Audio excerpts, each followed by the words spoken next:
Con nuestro primer invitado hoy, el presidente de la SOFOFA, Bernardo Larraín. Señor Larraín, ¿cómo está? Bienvenido al programa. Buenas tardes, Daniel. Muchas gracias por la invitación. ¿Qué expectativas tiene de un acuerdo económico y social entre las distintas fuerzas políticas? Mira, yo creo que la expectativa sería en el fondo que la convergencia que ya existe a nivel técnico, amplia, ¿no es cierto? Economistas desde el Frente Amplio hasta Libertad de Desarrollo, por así decirlo, ya produjeron una propuesta que convoca un amplio consenso. Y bueno, la pelota está en la política ahora, y la política por supuesto que no es un buzón, pero me parece que el precedente de que este amplio grupo de economistas hayan propuesto algo que tiene una cosa bien relevante. Me parece que es la forma que hay que evaluar lo que finalmente se acuerde.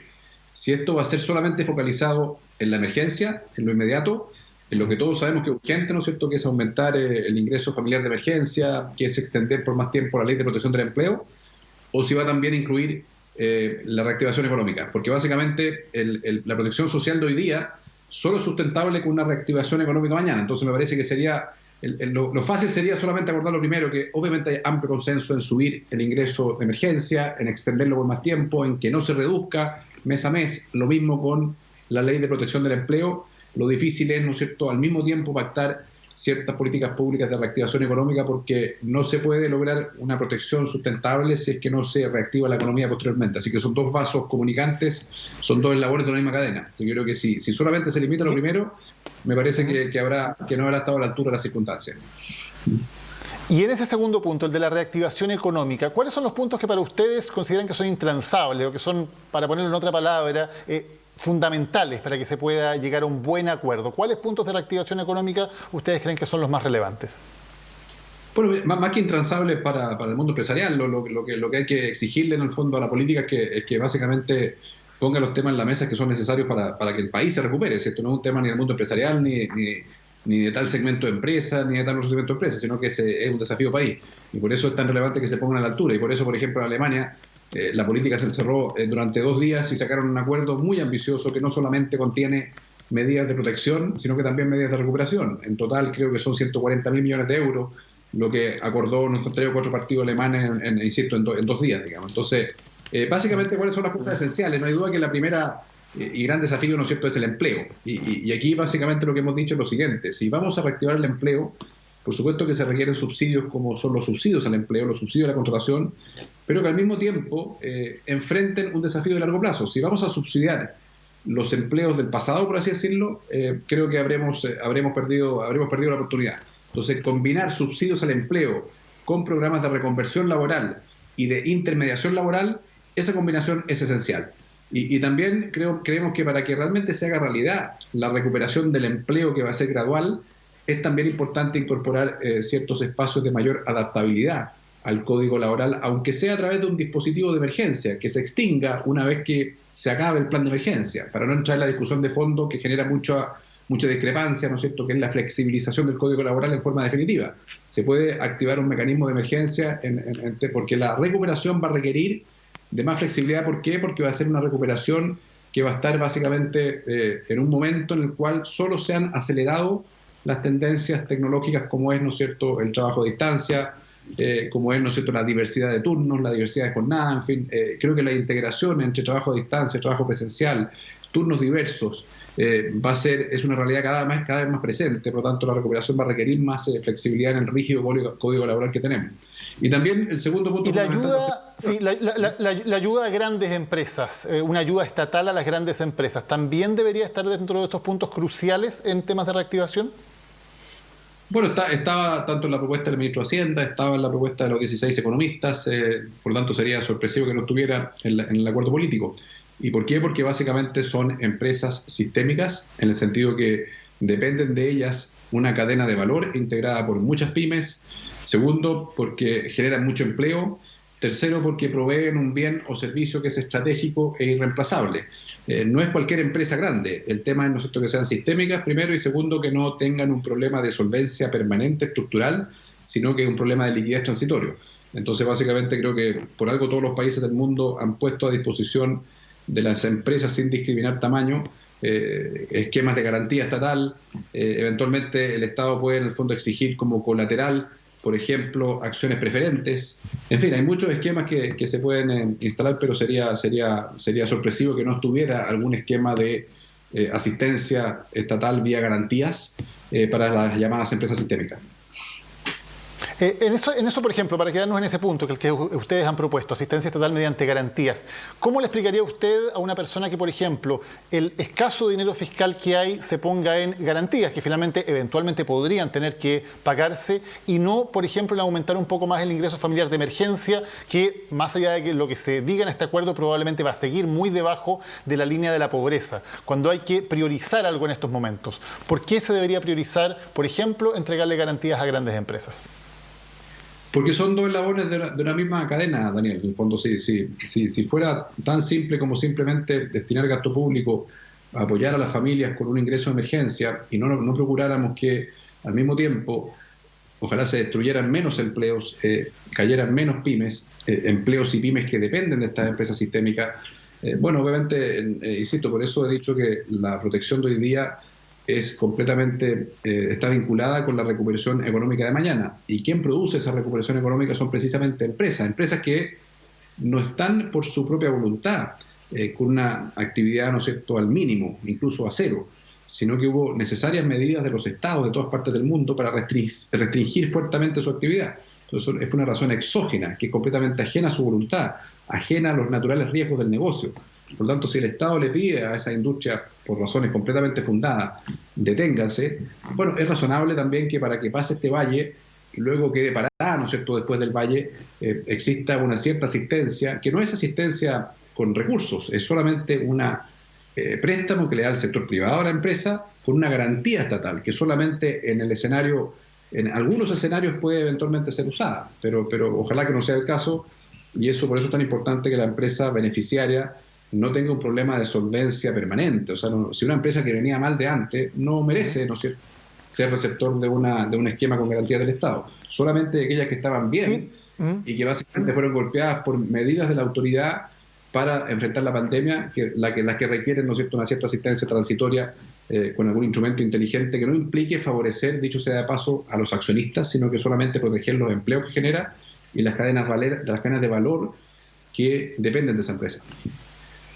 ¿No hay una contradicción en un discurso general que dice que el Estado no tiene que intervenir en la actividad económica, que no tiene que regular mayormente mercados, que tiene que tener una actitud más bien fuera de la regulación de los mercados en épocas de bonanza, pero que en épocas de crisis sí pide que el Estado intervenga en la economía? ¿No hay una contradicción entre aquellas dos posiciones?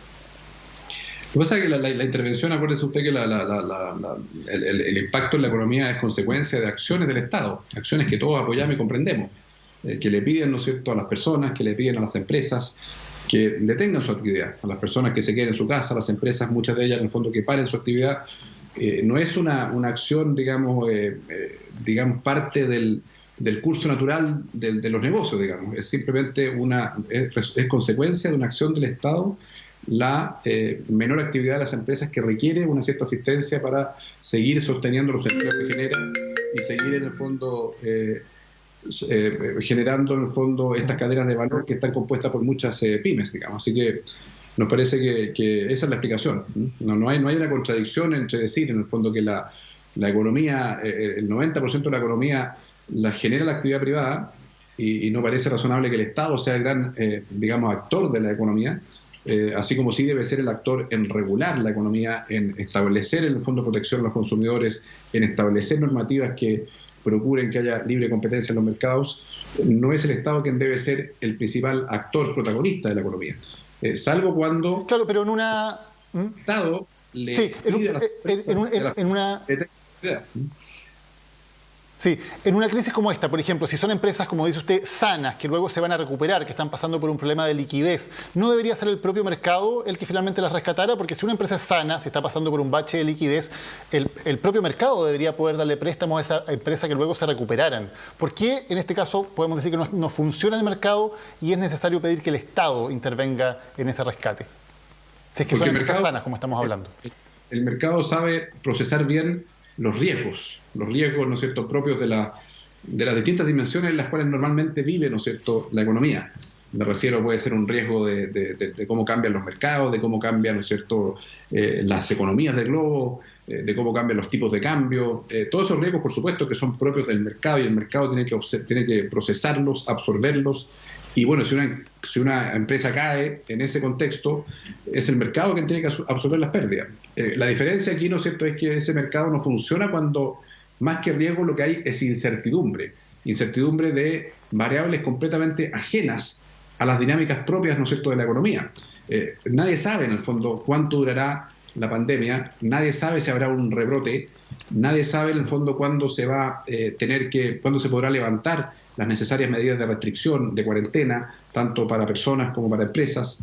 Y por lo tanto, ese riesgo, que es más bien una incertidumbre completamente impredecible, es imposible de, por así decirlo, procesar por el mercado, es la razón por la cual el 100% de los países del mundo, esto no es una innovación de Chile, están básicamente recurriendo a las reservas que el Estado tuvo, en el caso chileno, en los últimos 30 años para proteger a las familias y también darle asistencia temporal a las empresas que tienen que pasar este valle de liquidez para que luego estén paradas y puedan, en el fondo, ser los protagonistas de la recuperación.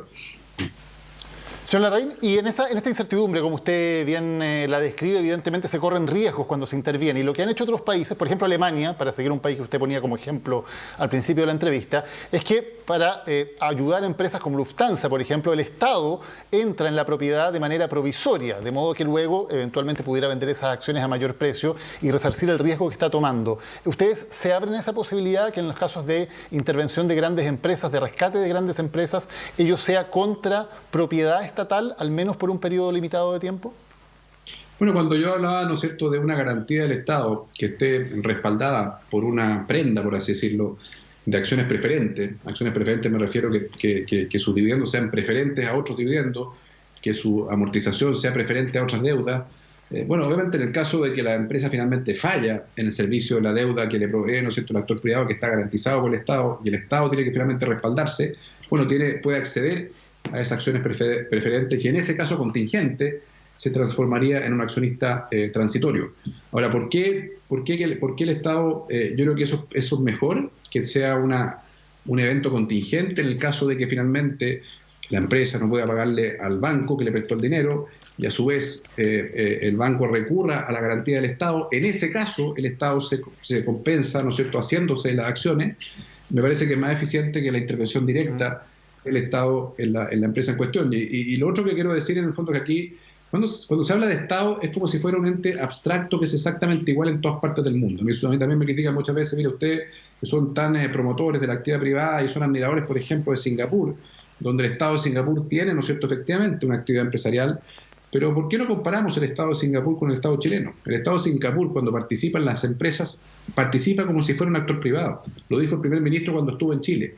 Dijo, incluso los ministros de Estado, yo exijo que tengan una remuneración exactamente igual al gerente general de un banco, porque quiero que estén los mejores siendo ministros de Estado.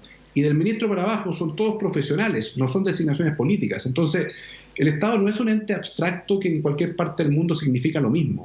Y hay países que tienen una cultura y una historia en la cual el Estado sí ha participado asumiendo un rol como si fuera un actor privado en empresas, y funciona bien. Ahora, obviamente eso no es igual en los países de Latinoamérica, donde el Estado está mucho más politizado. Entonces no hay un capricho aquí en decir, mire, no queremos al Estado participando de empresas que tengan que ser en el fondo apoyadas en esta pandemia.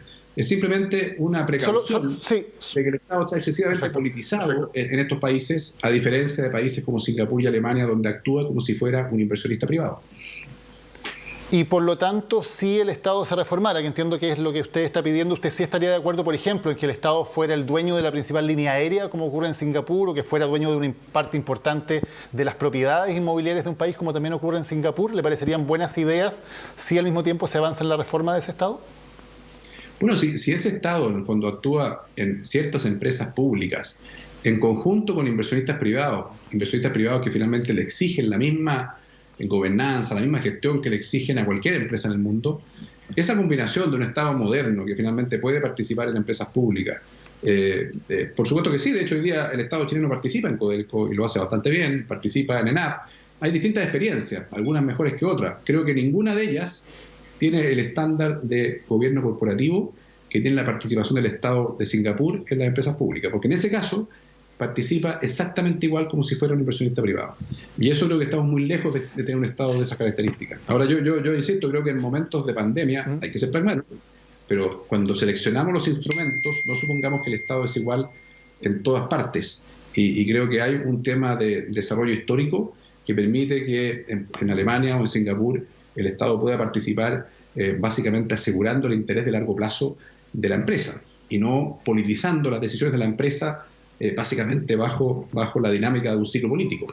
Cuando tú haces política pública a través de la empresa, es ahí donde creo yo y esa es la razón por la cual creemos en el fondo que en el caso chileno es mejor un crédito privado con garantía del Estado y que solamente contingentemente pueda en el fondo hacerse acciones como una prenda en caso de que la empresa incumpla el pago de la deuda.